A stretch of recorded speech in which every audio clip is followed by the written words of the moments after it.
This is day one of my trip out west. I left Mom's house this morning. Right now I'm just sitting in a little roadside park. I'm actually just right at the Oklahoma border. So here's the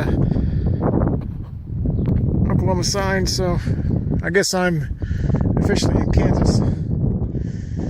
Stopped at Alabaster Cavern State Park. I was going to camp, but there's some Boy Scout thing going on or something. The whole place is just packed full. So tonight I'm going to do some Walmart camping. I'm headed for the Walmart in Dodge City. And if that one doesn't look good, I'll head for the Walmart in Garden City. Those are both in Kansas. And just sleep in my truck. So right now I just stopped to kind of stretch my legs a little bit. And it's about 5 o'clock, so heck, it's better than 3 hours until sunset, so that's not a problem. And from tomorrow I'll head on to, I'll probably spend tomorrow night in Canyon City, Colorado. So I'll get back to you. I'm driving through Kansas, headed towards Dodge City, which is where I plan on spending the night. Well, Kansas so far, yeah, it's fairly flat. It's just, you know, I mean, the road twists and turns a bit, but, and it's not completely flat, but boy, there's nothing out here in the area I'm at. It's, you know, I mean, it's pretty empty. I'm in Dodge City, Kansas. Famous Old West town, but you wouldn't know. I mean, there's some old Western stores and such, you know, trying to cash in on it, but it certainly doesn't look like an Old West town. I'm going to be camping it at Walmart tonight. Just sleeping out in the parking lot. There's no other, I've checked, there's no other campground suitable anywhere around here. So Walmart's the thing. Found this park about a half mile from Walmart. It's a frisbee disc golf, you know, frisbee disc course. But it's a place I can come and stretch my legs. Pretty place too. Until it's time to go over to Walmart.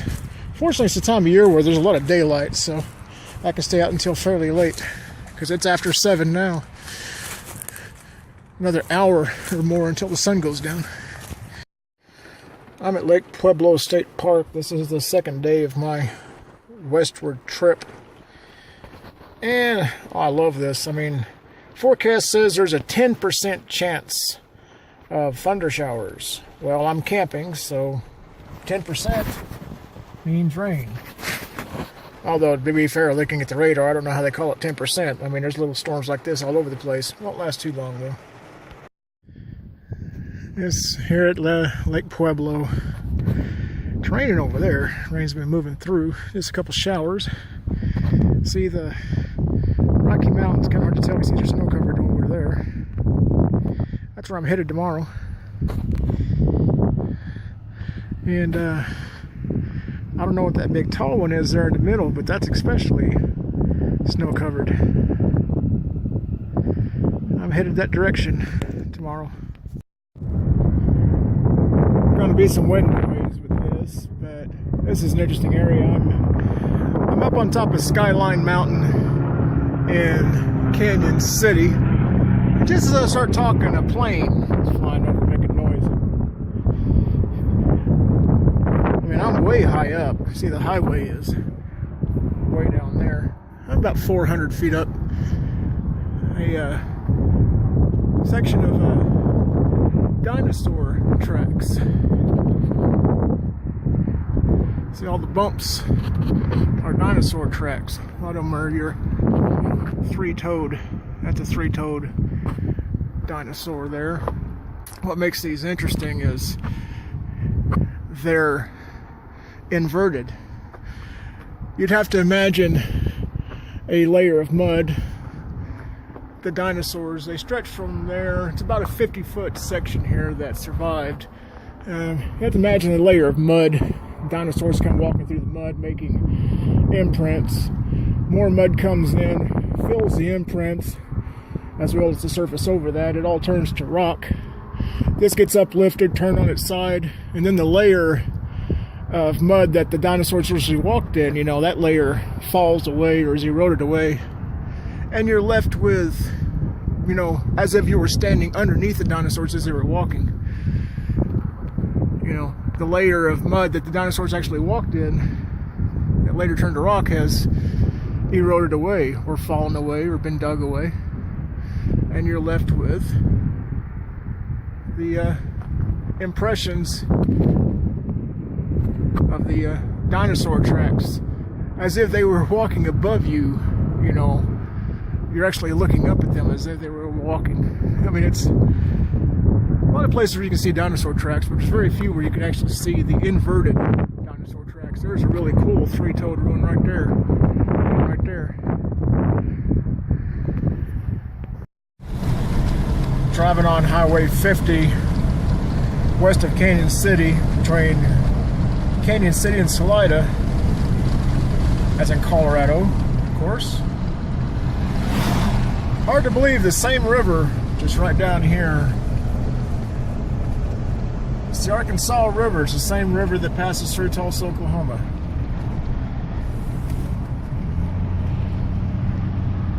Same river, you know. Carved out this canyon that passes through Tulsa, Oklahoma. It is an amazing view. I love this place. Headed out of Canyon City today towards Arches National Park. It's 37 degrees outside. I'm a little concerned. I've got to go over the Continental Divide. I just passed a truck that had snow all over it, and more worrisome, I just passed an ice plow, or a snow plow, that was headed this direction. Which tells me that although the roads are fine right now, and see a different perspective here than when I went over this the other day when it was sunny, it tells me that at some point, I'm going to run into snow. So let's just hope the roads are clear going over the Continental Divide. Well, I've just passed Salida. I'm headed to Monarch Pass over the Continental Divide, and it's already down to freezing, and you see snow. So I hope the road doesn't get too bad, because my truck is not really good on ice and snow. I don't have I don't have positive traction, much less, you know, four-wheel drive. So if it gets too bad, well, I'm just gonna play it by ear. This is kind of fun. It's 24 degrees. I don't know if you can see that here. I'm up on top of Monarch Pass. Lots of snow. The road's been plowed, so fortunately it's in fairly good condition. I'm just about at the summit. You know, this is weird. I didn't expect to be driving in this. Okay, I'm at the summit. It is 22 degrees. I'm trying to show you, well, it's 22 degrees. I didn't expect that. But, no particular problems. Kind of a weird deal, though. I didn't expect to be going over this thing in snow. Sun's coming out. Look at there. Isn't that pretty?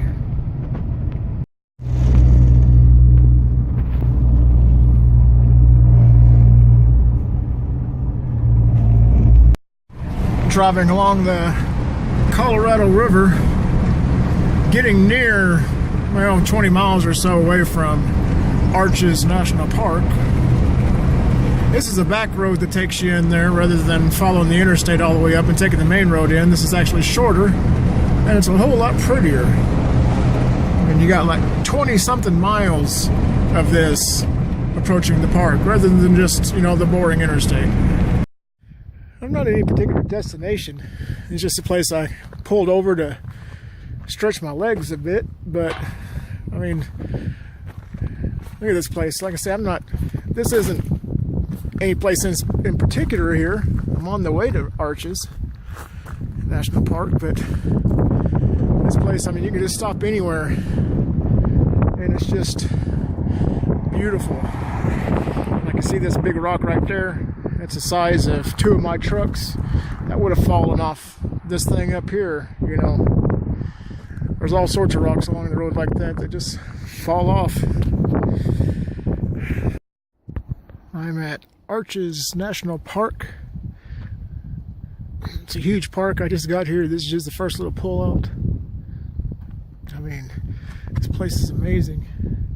The road going through here is 18 miles. And I'm a mile in. It's interesting there. You got that pillar of rock that's standing up. And then you got that balancing rock up there. There's a trail that goes off into there. But I want to drive this 18-mile section and then come back along the way and stop at different places. At the famous arch. It's called Delicate Arch. Seen it in a million pictures. I'll look a bit different because I'm over on the left side of it. I'll take another short video over on the right side, give a different perspective. But it's a 1.5 mile climb up to this thing. You look like way down there, if you see a couple sparkles, that's where the parking lot is. 1.5 miles down.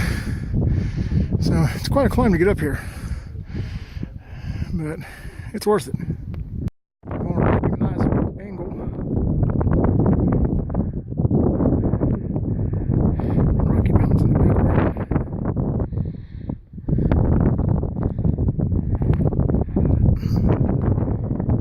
Worth the walk.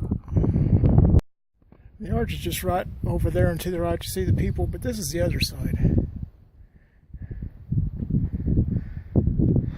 Cool thing about this park, it never closes. It's open 24 hours a day. I think we're going to spend the night up here, even though the campground's closed. I think I'll just find somewhere to park and sleep in my truck, and why not? I just sat there and talked for about 90 seconds and realized I didn't even start the thing recording. Still at Arches. This is where I'm staying.